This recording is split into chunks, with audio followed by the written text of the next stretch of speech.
Welcome to our second panel of the day. My name is Garrett Snedeker, again from the class of 2009. I'm also the Deputy Director of the James Wilson Institute, where I've been since 2013. It's been a distinct honor to be planning for this panel and now to be joined on the stage by two friends of mine for over a decade. Jed Doty, 05, and Rob Luther, for an in-depth discussion of their path-breaking work that they performed in the White House Counsel's Office starting in 2017, and even though they aren't part of this current White House Counsel's Office, how that work extends even to the present. And that work is how President Trump transformed and continues to transform the federal judiciary. Even if he did nothing else in his first term, and even if he was not reelected, arguably President Trump's greatest legacy was his appointment of 3 Supreme Court justices, 54 appellate court judges, and 174 district court judges in only 4 years. Why was that so important? How did that happen? What were the changes that occurred inside the White House Counsel's Office under President Trump to allow that to happen? And what precedents did the White House Counsel's Office set that continue to this day in the current administration? We'll discuss those topics and much more. Some very brief biographical sketches of the two gentlemen to my right to give you a feel and flavor for both Jed and Rob. Now first, Jed has been perhaps the most involved at James Wilson Institute, former student of Hadley's from Amherst, not to be on the staff or the board of JWI. He was deeply affected by Hadley in the classroom, so much so that Hadley set him up with a judicial internship while Jed was an undergraduate with former Judge Michael Ludig on the U.S. Court of Appeals for the Fourth Circuit. After graduation, Jed brought his interest in law with him to Yale, where he earned his JD. Jed then clerked for 2 judges on federal circuit courts, Judge Joe Cabranes of the Second Circuit and Judge Diane Sykes of the Seventh Circuit, before he began practicing at Sullivan and Cromwell for a number of years in New York.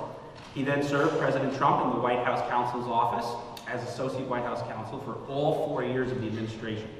Since the Trump 45 administration, Jed has worked for the Governor of Florida, Ron DeSantis, in the Governor's General Counsel Office, among other things, focusing on judicial selections at the state level. Rob Luther is Associate Professor of Law at the Antonin Scalia Law School at George Mason University, where he teaches and writes on the federal courts, legal and judicial ethics, political law, Congress, and professional sports. And on a personal note, he was one of my professors when I attended Scalia Law at night. He has served at high levels in all 3 branches of the federal government. Immediately prior to joining the Scalia Law faculty, he spent over 5 years in Washington, D.C. At Jones Day, where his practice focused on strategic counseling, crisis management, and litigation. And prior to joining Jones Day, he was Associate Counsel to the President in the White House Counsel's Office. In 2018, the New York Times Magazine referred to his work on judicial selection as, quote, unique in White House history. In the White House, he supervised the successful U.S. Senate confirmation hearings in preparation of over 150 federal judicial nominees. So that's over half of the number that I was describing moments ago. Before joining the White House, Rob served as counsel to U.S. Senator Jeff Sessions on the Senate Judiciary Committee, where he then served as a core member of his Attorney General confirmation hearing prep team. And before that, he was a law clerk, also on the Seventh Circuit, to Judge Dan Mannion. He's quoted extensively in the press, and his scholarship has been published in the law journals of nearly 20 universities, including Harvard, Georgetown, Texas, and William and Mary. And I think what Rob is most proud of, though, is that he has helped his students. I don't know if this is an old number, Rob, so you're going to have to correct me. He's helped his students acquire over 150 judicial clerkships over the years. Yeah, so we've got 150 in the past and 65 more coming. Wow, wow. So, long story short, if you want to become a law clerk, be Rob's student first. With that, I thought we would kick things off by asking first Jed, so what was it about your experience in the White House Counsel's Office that drew most significantly on what you learned in the classroom under Hadley? You know, sometimes It's difficult to to envision how do you translate moral principles and prudence and statesmanship into the day-to-day work of a lawyer, but you were given the opportunity of a lifetime, so I hope you might be able to share some of that. Let's take another question. Well, I will get to that, but I'll also say that you mentioned that when I was a junior in college, I had an internship with Judge Ludig, then on the Fourth Circuit, and that is what sort of launched my interest in the federal judiciary. We had already had a couple of classes on common law, but I wasn't really interested in sort of like the politics of judicial confirmation until that moment. And I remember this would have been early in our junior year at Amherst. Me and my good friends, Ryan Raskoff, who went to high school with me as well, and Ethan Davis were called into Professor Arkes' office, and he asked us what we were planning on doing for junior year summer, which at this point was like 10 months away, so I don't know. So, well, how would you guys like to intern for federal judges? And we're like, yeah, that sounds good. And so he sent Ryan to Salt Lake City with Michael McConnell. Ethan went to Pasadena to Alex Kaczynski, and I got to go across the river to Old Town to work with Mike Ludig. At that point, I'd never heard of, but I soon came to know was like one of the leading contenders to be on the Supreme Court and much in the news. And I remember I started my very first day in chambers with Judge Ludig, and he brought me in, and he's like, I've never had a law school intern before, let alone a college intern. I'm thinking, pumping me up and burning me up. He's like, but I don't know you at all. But Hadley said this would be a good idea, and I'd do anything for Hadley, and so here you are. And it was just a fantastic summer. He was really good to me. The law clerks were very good to me, and that's sort of what got me interested in sort of the politics of judicial confirmation, and it was all possible. I don't know for sure, but I think it was sort of an outgrowth of the Committee for the American Founding that put together a stipend that enabled me, Ryan, and Ethan to live that summer, because obviously the judges were not paying for us, so that was what enabled all of this. Let's do the story. At the end of that summer, we went to lunch, and like you said, when you finish law school, you come back to me. And at that point, Michael put all the last 27 clerks on the court. Well, that would have been very lucrative had he not then gone off to Boeing the next summer. And then actually there's another Amherst connection. So that's really what got me interested in thinking about the politics of judicial confirmation. And my 1L summer for Yale, I applied to work at the Office of Legal Policy, where Larry Rothenberg was my boss. And so we worked on judicial confirmations then. We had Leslie Southwick was a big one, which got over the line. And unfortunately, our dear friend Bob Conrad was another one that we worked on, which did not get on the line. And I really wanted to come back and work in a Republican administration, but I graduated law school in 2009, and so I had 8 years of Obama to contend with, so there was nothing to do there. And then finally Trump wins, and I was supposed to interview with Don McGahn, our great first White House counsel, and the interview kept getting pushed off. I was supposed to meet with him, and I'd never worked on the campaign or transition, but December 2016, I was supposed to meet with him. He had to cancel it early. January, I was supposed to meet with him, he was going to cancel it, and then I get a call from James Burnham. This is like a week before we're going to start the administration, and I keep telling him I might have a job or not, but no interview or anything. And they're like, are you free on Saturday? And I said, okay, this is like a Thursday, I'm free on Saturday. I was supposed to go out of town, but I made myself free. And I'm just sitting in my apartment in a jacket and tie, and waiting to get the phone call, and James says, all right, meet us at Penn Station, and we had an interview at there's a little like pizza place, like Pizza by the Slice place. And that was just when I interviewed with Don and James, and there was like a homeless guy to my left, and there was like a couple making out across the and that was just to test your concentration. And I thought this is as much of a perfunctory interview as possible. Although I thought it went pretty well, except at some point they're like, well, what would you like to do? And I said, I'll do anything. But then I felt like that I needed to be a little more serious. I was like, well, I'd really like to work on judicial nominations if I could. And at that point, they both looked at each other and laughed out loud. And Don's like, everyone wants to work on judicial nominations. You're not going to work on judicial nominations. I was like, okay, well, do something else then. And so at first, I didn't think I was going to work on judicial nominations, and Rob would know much better about this than I was. But my understanding is the way the George W. Bush White House counsel's office was set up is very similar to what we ended up doing, which is you'd have these like 12 or so associate White House counsels, and you get like half policy portfolio, and you split up the cabinet. Someone might have agriculture and transportation, someone else might have Treasury and Commerce or something, and then you each get a couple of circuits. So one person might have the 3rd and the 7th, and one the 4th and 9th. But I think the way Don initially envisioned it was really just going to be Rob and James doing basically all the work. And then luckily, early on, I think they decided to farm it out a little bit. Well, the Bush administration had half the lawyers and, way fewer than half the vacancies. Our office was twice as big. We had about 24 associate counsels. Bush had like a dozen. And we had 140 vacancies shortly after arriving, which is, twice as much as any president in the past would have been expected to look to. So we just had so much work that we had to find a way to, rip through these interviews because, that first year, 2017, we were doing interviews 7 days a week.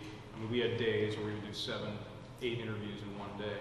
I have done a rough count on this, and I think I have personally, I'm pretty sure I've done more judicial interviews than any person alive, maybe ever. I think I ended up doing about 400 federal judicial interviews in my 2 years. I may have you beat, but not on federal. Yeah, overall, we do a ton in the state system.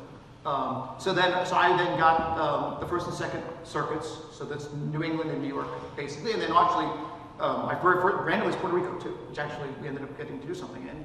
But that was just unbelievable because I went from being a lowly litigation associate at Sullivan & Cromwell, where I couldn't get an AUSA to return my phone call, let alone like a law clerk or a judge or whatever. And now, like the way Rob, James, and Don sort of organized it, like I had a lot of control over interviews. I couldn't make anyone a judge, far from it, but I could basically give a real interview with like the entire White House counsel's office. Greg Katzis would be at these interviews. John Bash, Rob, like a lot of serious people. I could call up, and who doesn't want to, interview for promotion? So I could call any judge I wanted in Manhattan, the Southern District, or whatever, and say, "Do you want to come to the White House next week to interview?" And there would go. So that was a big change. And then we'll get into judicial legacy or whatever, I'm sure, but just one final story about one person who was a critic of my work on the judiciary. So I worked at the White House Counsel's Office for 4 years, and I was never in the Oval Office, never had any interaction with President Trump, ever, until about the last month of the administration. We're talking like mid-December to the end, and that's when pardons happened. And I was not on the initial pardon team, but a lot of people were leaving the White House Counsel's Office because it was time to get other jobs. Now that it was clear that we were going to get forced out of office. And the number of pardons went up and up and up, and so they needed lawyers to review them. And so we would brief the president. We all get a list of, maybe do 50 at a meeting, and there'd be 4 of us each divided up, and we'd go over the candidate and explain what had happened and who wants the pardon, who doesn't want the pardon, and whatever. And so I got to actually brief the president on a few different things, and I was with him in the Oval Office on the last day, got a great picture with him, the last day of the administration, and as the administration ended, and I was just sitting at home with nothing to do in D.C., like a couple days after January, your mind wanders. I was thinking to myself, not that I ever would walk past Trump across the street, but if I did, for the next couple of weeks, he's going to know who I am. How cool is that? I never thought that would be put to the test, but actually, my parents were down in Palm Beach. This was the days of COVID or whatever, and they said, "Why don't you come down and visit?" And so I went down to visit, and I told my friend who I got to know through the administration, Al Piro, that I was there, and he said, "Do you want to come have dinner at Mar-a-Lago?" And I said, "Of course." And I said, "But my parents are here. I can't leave them alone. Can they come too?" It's like, "All right, they can come." So we go to dinner, and we get into the front. It's the first time, one time I've ever been to Mar-a-Lago. And the maitre d', Al's been a member forever. And the maitre d' says, "Mr. Piro, the president's, we were going to go to the bar. The president's in the dining room. He's going to leave in like 5 minutes. So if we want to go see him, now's the time." And he's like, "All right." He tells me and my parents, "I'm going to wait here. I'm going to go in and see the president." And my mom's like, "Can you take Jed with you?" And he looks at me, he's like, "Do you really want to go?" I was like, "Yeah, can you please?" And so he's like, "All right, I'll take him in." And so Trump is at one of these circular tables, and like 5 people are eating dinner, and he's just got a Diet Coke holding court. And he had just pardoned Al, and he greets Al, he's like, "I just pardoned this man. He's the cleanest guy in history. He's cleaner than you and me. I pardoned this guy. He's pure as can be." And, here I am thinking that the president knows who I am, and Al says to the president, "Here's Jed Doty. Do you know him?" And he's, "No." So much for my theory. And Al says, "Well, he worked in the White House Counsel's Office for 4 years." And Trump said, "No." And then he says, we worked on judges and pardons. And the president then, I think he was still sort of lying or whatever, was like, oh yeah, judges and pardons. Great job on pardons, terrible job on judges. So he was not a fan. Sorry, Rob. Oh, wow. Well, perhaps to everybody else, the transformation of the federal judiciary was perhaps his most signature accomplishment. They didn't have a solid grasp on election law in 2020. That was the problem. So Rob and Jed, what were the conditions that made such a transformation possible, and how did you both, when you hit the ground running, first attack the big job ahead of you? Well, so thanks for having me, Professor Arkes, Garrett. Great to be here to speak to some of you about this today. The circumstances that gave rise to this were a couple different things that come to mind, I think. Leader McConnell, we had a Republican Senate, and he blocked a bunch of Democrat nominees over the course of the last year to ensure that there would be a maximum amount of vacancies for the next president, hopefully Republican president, to fill. Chief among that group, of course, was the Justice Scalia seat that we entered office with, and probably tipped the balance of the election in President Trump's favor, because that seat was just it loomed so large over the course of the election. And the president ran on judges. He said, we need judges like Justice Scalia. I'm going to appoint someone like Justice Scalia to that seat if I'm confirmed or if I'm elected. And McConnell was, of course, very committed to the judiciary. Had always been interested in this since he was a law student. He's told the story many times. He entered on the Judiciary Committee when he was very young and always had this interest. So, Trump runs on judges. He wins. You have a Republican-controlled Senate. You have a leader of the Senate who cares a lot about this issue. And you have a White House counsel to the president that cares a lot about this issue. That, of course, is Don McGahn. And Don had been a longtime Federal Society member. He knew the importance of the courts. He knew the importance of personnel. His heroes were prior White House counsels like Ed Meese and Boyd and Gray, and he knew the work that they had done. And this was just a main attraction to Don doing the job, and he wanted to make sure that we did a job that would be as memorable or even more memorable than those predecessors. I think the Federal Society also helped lay the groundwork for what we did, because as Don has said, all the lawyers in our office were Federal Society members, about 24 of them. Most of us were about 10 years out of school, and then there were a few deputies like Greg Katz's who were more senior folks. But the Federal Society gave us opportunities over the last 10 years of early 10 years of our career to meet each other, to network, to learn the principles, to realize what's important, what we're looking for in the judges. And then when we got there, we sort of knew where people were across the country, because when you start on day one in the White House, there is nothing. It is an empty building with no paper, a fresh laptop that's not even connected to a printer. There's no instruction manual. You have these transition papers, but you probably heard that in the first term that was a little sketchy on terms of what transition materials actually made their way over. So it's basically a startup. You are deciding how to run an office from the ground up, and that gives innovative and creative people opportunity to use their creativity for the better good. And I think we did that. So we started interacting with the senators. They would send some names, but our group, and we had 20 people that had clerked and gone to law school across the country, practiced firms across the country. We knew a lot of people. We knew a lot of people that would be good judges, and we knew a lot of people that wanted to be judges. And we were able to use that collective knowledge, largely from, I think, the infrastructure that the Federal Society had built up to, allow us a sort of starting point for our negotiations with the senators. And I'll turn it back to that point. Yeah, and I'd say there are a couple of other dynamics that were interesting. One, so President Obama, I guess Republicans take over 2014, 2015, right? Talk about the filibuster? Well, I'm going to talk about that as well. but the first 6 years, he is appointing judges, but he actually was not that aggressive in terms of appointing younger judges in a way Biden would become. And so we actually filled a fair number of Obama judges, which would never really be possible anymore. Which also say, like Rob inherited many more vacancies than I think are ever going to be inherited.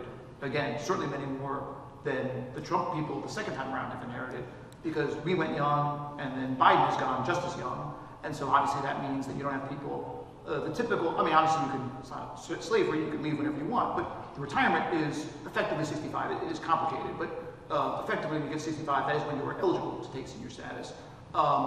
If you're much younger, you're not going to retire. But Obama picked older district judges for the circuit court, and he picked older lawyers for the district court, and so we actually inherited a fair number of Obama retirees, which I don't think will happen again. So, and then also McConnell holding up judges. And then the big thing also changed was the filibuster, and Harry Reid getting rid of the filibuster. And so this basically was a thing where any 41 senators could block a circuit judge. And it had been done a lot in the George W. Bush administration. Some, like Brett Kavanaugh, got through, others did not. But it meant that you sort of had to temper how aggressive you wanted to be in your nominations. And I'm sure if the George W. Bush administration didn't have to face the filibuster, they wouldn't have been aggressive as Rob, but they would have been more aggressive than they were. But they didn't have that freedom because they had to contend with the filibuster, which we didn't have. Not only that, but Bush had a Democrat-controlled Senate for essentially the majority of his term. So, think about this. When my predecessor, Brett Kavanaugh, was doing judicial selection, he has a 60-vote requirement and a Democrat-controlled Senate. How good do you think the people are going to be that the president can nominate?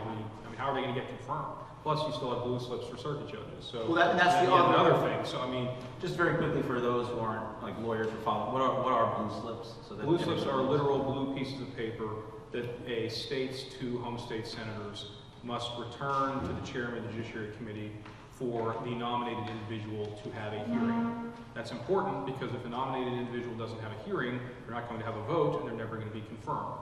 So if the home state senator refuses to return this blue piece of paper, that effectively blocks or vetoes that nomination's future. And this has been much in the news recently because Trump's upset with this because if you want to pick, like, so for instance, what was his name, David Weiss, the U.S. attorney in Delaware who was looking at Biden, a lot of people would say that was a Trump U.S. attorney because he technically appointed him. But because of the blue slip process, Trump needed to get Chris Coons to sign off on this and Tom Carper. Right, so the blue slip applies to circuit judges, district judges, U.S. attorneys, and U.S. marshals. And Chairman Grassley in 2017, after Democrat obstruction, eliminated the requirement for circuit judges to require the home state senator's support. However, the district court nominees, U.S. attorneys, and marshals all still require home state senator support and have since Grassley's chairmanship the first term, throughout the Biden administration when Dick Durbin was chairman, and now with Grassley again. So, the circuit judges were given to the president, but the other stuff is staying with the home state senators. And as Jed said, President Trump is irritated that Grassley isn't pulling this requirement away so that he can appoint whoever he wants. I have said, and I'll say it's not, Grassley's the chair, it's not really his fault though, because unless he has buy-in from all the other Republican senators to, vote for, abolishing this and to vote for nominees who don't have this, the 2 blue slips from their home state, it's not going to go anywhere because people will just be voted down.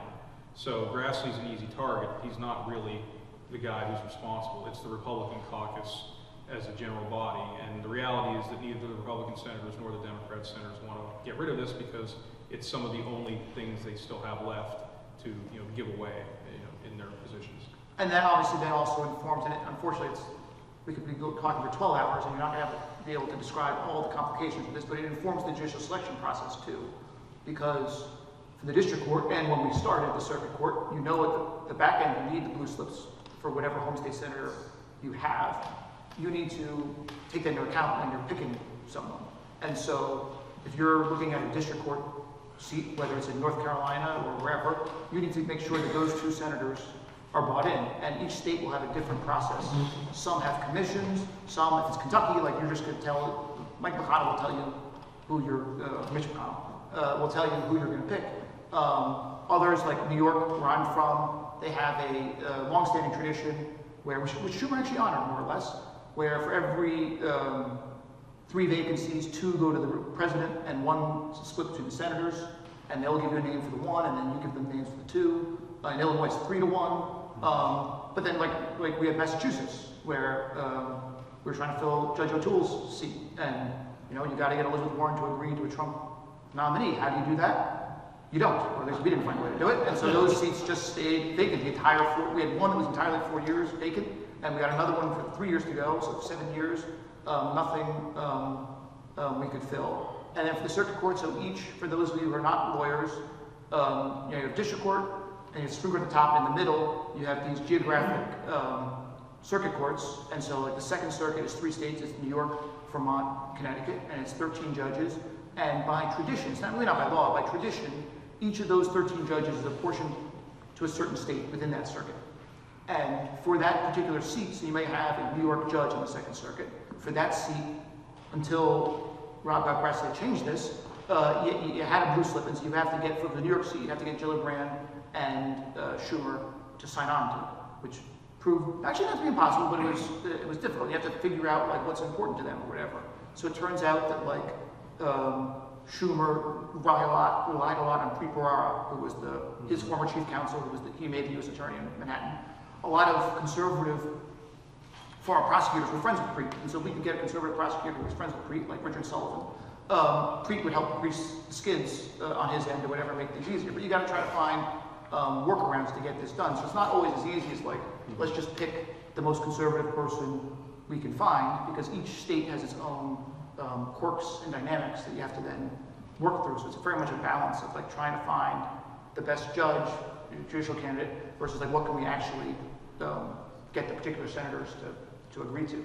So is kind of the proudest accomplishment, therefore, of this White House counsel's office that both of you worked in, the way that the candidates were vetted for the appellate court seats that were open, the speed at which they were processed, questions that were asked compared to the past? Or is it just, look, the rules were changed and we had immense opportunities and sort of, it was shooting fish in a barrel?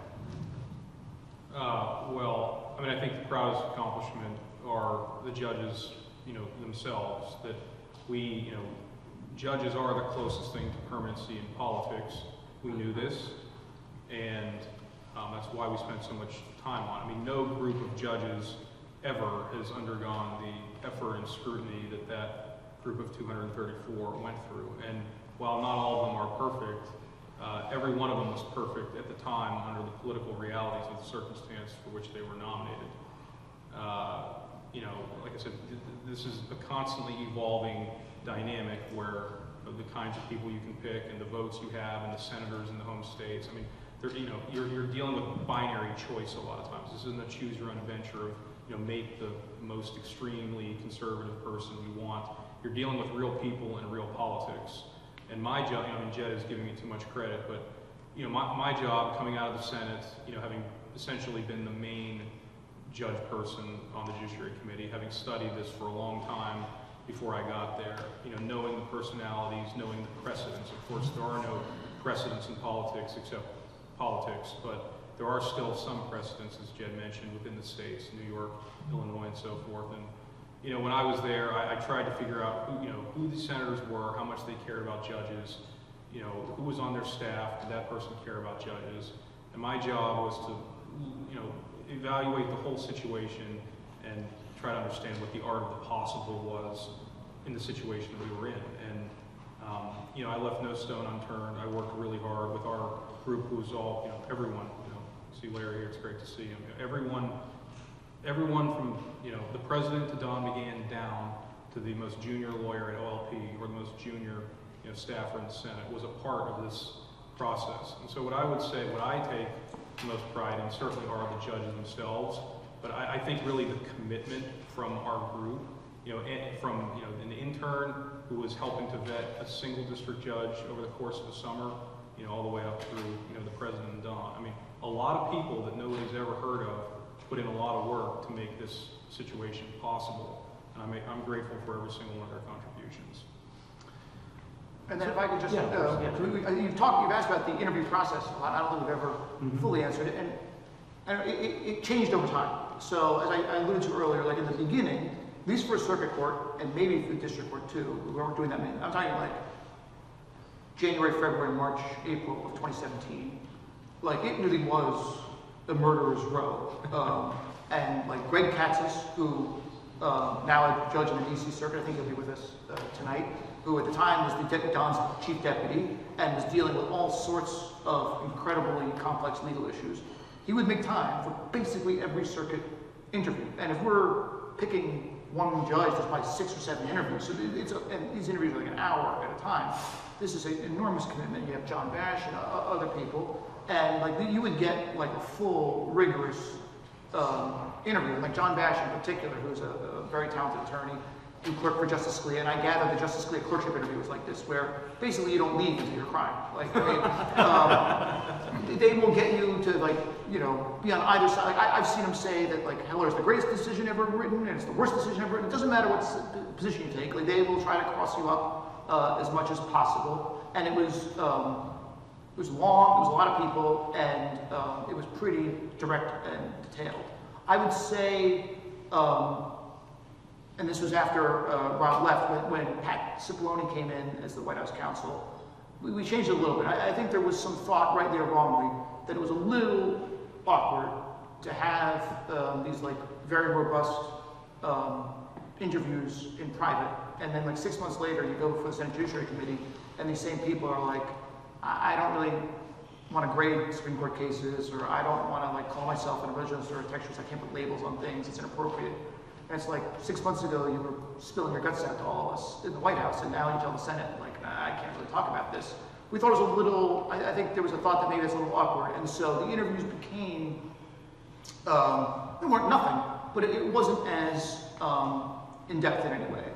But the interviews are only a part of the selection process. Like, I think a lot is recommendations, but also more to the point, like, what have you actually done? And so we had a lot of people who had a track record of solid conservative litigation, of public service, who had done a lot and had bled for the cause, and those are people that you're much more likely to gravitate towards. And I know we were talking about this the other day. There were certain people, I don't mention names or anything, but who actually had bad interviews and still got the job and have been phenomenal judges, because, you know, an interview is an hour-long thing. You may get tripped up on something, but that shouldn't undermine years and years worth of good service. I will say Florida has a different system.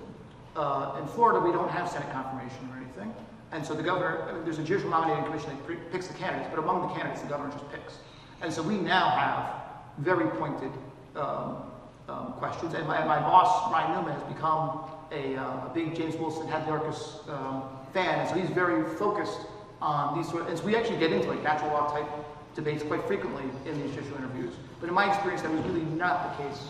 Certainly later on in the federal judicial interviews. I want to make one comment about I of course wasn't in any of Pat C's interviews since I was gone, but I think another reason that may have made sense to change it from the first 2 years to the latter 2 years is the first 2 years you're focusing on all the red state, you know, double red.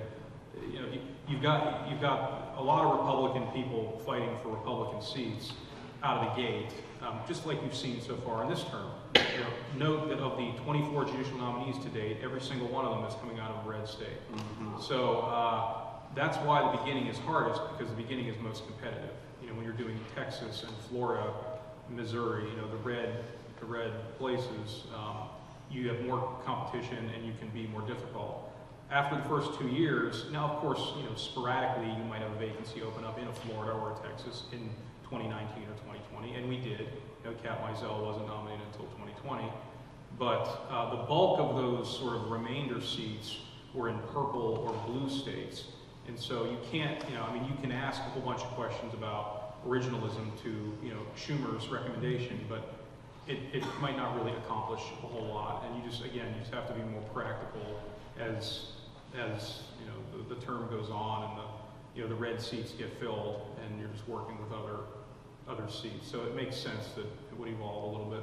Rob, you did have one favorite question that you would ask nominees that was almost like the light held to the retina that revealed the state of the organism. What was that favorite question? Well, you know, I wasn't the smart person in these interviews. You know, like Jed said, that was John Bash and Burnham, and Jed himself. You know, I was just sort of the political person, I guess. But there are two questions I used to ask, and one would be to tell me about a time in your personal professional life where you stood for principle and paid the price.